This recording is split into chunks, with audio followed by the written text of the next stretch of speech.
And anybody else that is sending out any messages that they're going to fill in or they're going to do any of that, um, they can't. They can't do any of that. You know what I mean? So I don't care to go back and forth because I knew that that's what they wanted it to do. They want to talk about Devin when he got a fight lined up. Just put yourself in there and say, well, if they back out, and we're going to talk about that. No, we're not going to talk about that. And I didn't want to talk about that. And it's not that I would never entertain a fight between him and Devin. That's completely false and completely untrue. What I'll never do is think that Shakur Stevenson's word in business means anything when he's talking to me. You've seen unethical things that he's done as I've tried to talk to him, and he records and then misconstrues the recording as if Devin is not with the smoke or we not with the smoke.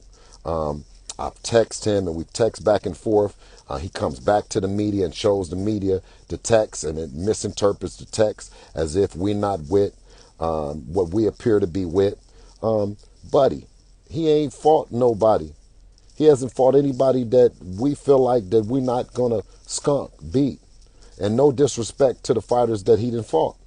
But, I mean, it's just, and the last fight that he had that was an opponent that was coming forward, Edwin De Los Santos, you got a chance to see a whole bunch of holes in his game.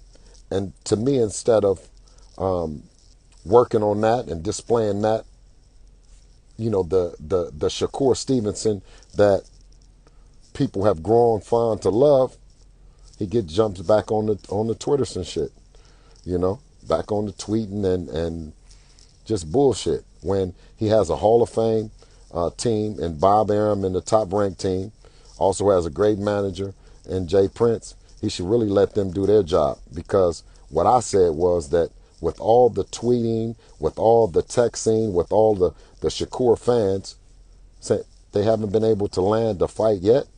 It can't be everybody else's fault. It cannot be everybody else's fault. Of course, we have our situation with him where I said that we put an offer on the table. An offer for some money was on the table, and an offer for a percentage that he kept talking about. He never countered it. He stayed maintaining that it was a 50-50 fight for all the belts. I was very frustrated going back and forth with him, with the people, because that was something that they want to see, but I got nowhere with him, with the negotiating. Each and every time I get nowhere, he comes back to the media and says some shit. So for that reason, I said I ain't doing it. I ain't doing it with him no more. Not me per se doing it with him at all. No. Because it doesn't work. And until I see him do something with somebody, meaning he talk and he negotiate and make something happen, I don't believe that he can make it happen. I don't. I don't think that he chose Edwin De Los Santos for his last fight. I don't know. But every fight that he comes out into social media to talk about, he never makes it happen. On top of, you got 4 or 5 different people in your division that you're friends with. So you don't want to fight the 4 or 5 people that's in your division and around your division.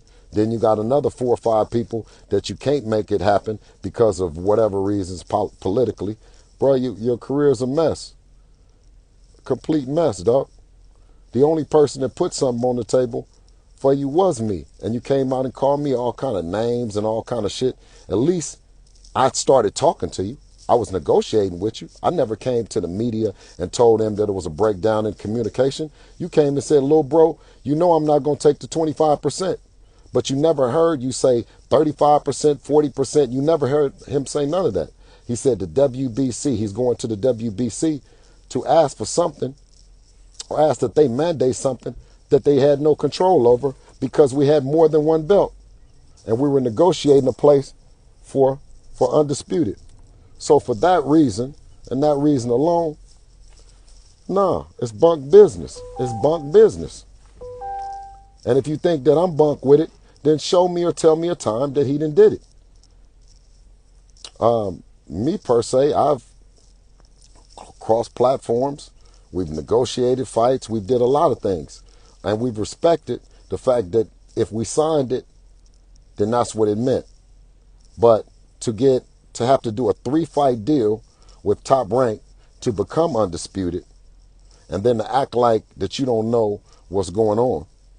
Well, Top Rank knows very well. If they put a deal on the table, then they understand that that's business.